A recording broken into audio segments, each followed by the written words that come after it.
Hello, my friends. Welcome to Chapter 1, Lesson 7.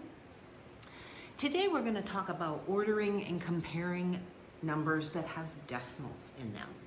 We talked about ordering whole numbers, and the procedure is a whole lot the same for use with decimals. You will be receiving a note about this called How to Compare or Order Decimals. So, first of all, I know when I was a kid in school, they would give us a question that looked like this and say, order this from greatest to least or least to greatest or whatever. And you can tell, once again, I'm using all the same digits. It's very, very confusing, I thought. So the first thing I do to order or compare decimals is I stack them vertically by decimal point. So it looks like this. See?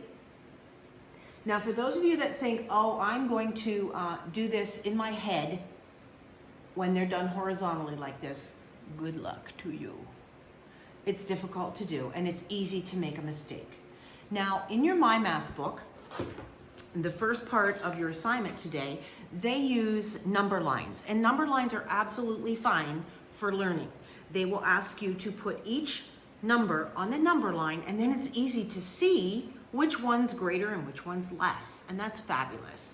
But when you're in the Walmart and you're comparing prices on a bunch of different things, I don't really think you're going to see too many people stopping and drawing number lines in order to compare their prices.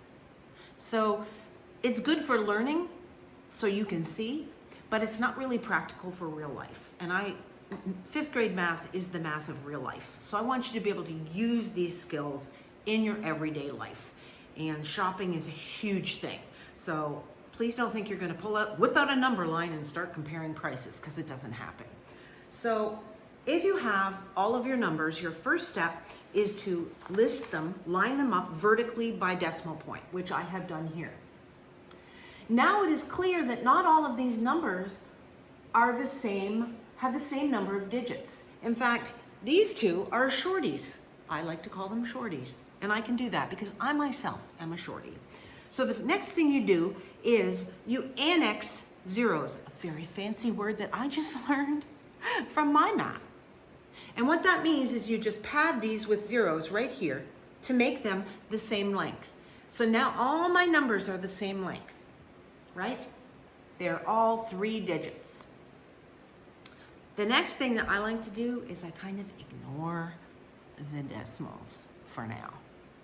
And I look at my problem and I say, okay, am I doing greatest to least or least to greatest? Last time we did greatest to least. So now we're going to do least to greatest. So I write down my super secret code right here to remind me. And now I look and I start as if it was a whole number. I'm ignoring my decimal. Pretend you don't see it. Don't close one eye if you need to. So I look at my digits that are in my 10th place and I find the least one, which is a 0. So that's my least one. Okay? The next lowest digit is a 5. So this one's pretty high, and so is this one. I've got 4 of them. So I go to my hundredths place and I see, oh, this one's got a 0. So that one's next. This one's got a 6, a 6, a 6. Oh.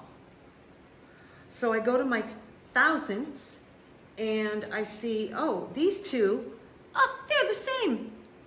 So they're both going to be 3s because they come next.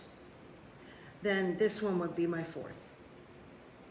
Then I go back to my 2 that had a 6 digit in the 10th place, and I look at their hundredths place and I see, oh, 5 is less, so this will be, and then my highest number will be this one. And before you know it, I've ordered them. No tears, no problem, no sweat. Now, some of you are going to say, yeah, but you have to write them all over again, and it's a pain in the butt, and you can't be lazy. You can't. Because you think you're saving time by not rewriting stuff, and actually you're not saving time, because then when you get it wrong, you have to go back through it and do it all over again. So my advice to you is do it right the first time, then you don't have to do it all over again. And actually you end up saving time. The first time or two that you do this, it might take you a little bit longer and you'll think to yourself, oh, I could have done that in my head much easier. But when the questions get a little more complicated and you haven't practiced with the methods that I've shown you, then you get into trouble and you actually start taking more and more time because you have to do the question over and over again in order to get it right. And we want to get it right the first time. So when you are comparing decimals, just to recap, here are the steps. Line the numbers up vertically by decimal point. Pad the zeros, annex zeros for any of the shorties so that all of the decimals have the same number of place values, whatever that is. Then order the decimals according to whatever the requirements are of the question. And that's it. Okay. Oh, good timing. I'll talk to you later. Bye.